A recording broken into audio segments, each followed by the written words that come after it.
Just when you thought you'd heard it all about the Roswell UFO incident, there's a new buzz making the rounds. This is something you've never heard before.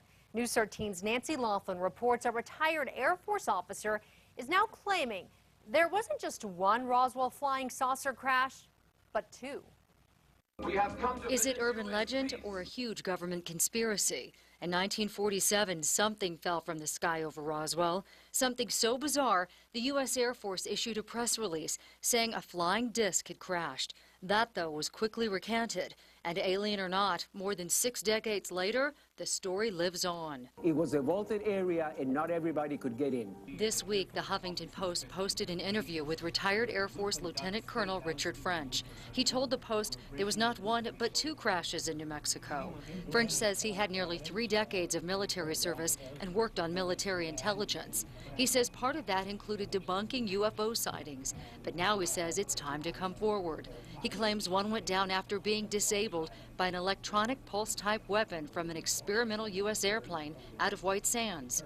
The second the pod came down, boom, instead of the rockets going out and knocking down the UFO, the airplane blew up. The second, he says, went down days later. He's even written a book about it. But now the very elderly French has plenty of critics. I'm very doubtful. David Thomas is the president of New Mexicans for Science and Reason. He doubts French's story. It's not his observation that he was there when they, allegedly used an electromagnetic pulse to shoot down this UFO. It's a secondhand story. And Thomas says the so-called experimental U.S. airplane that disabled the UFO didn't exist back then.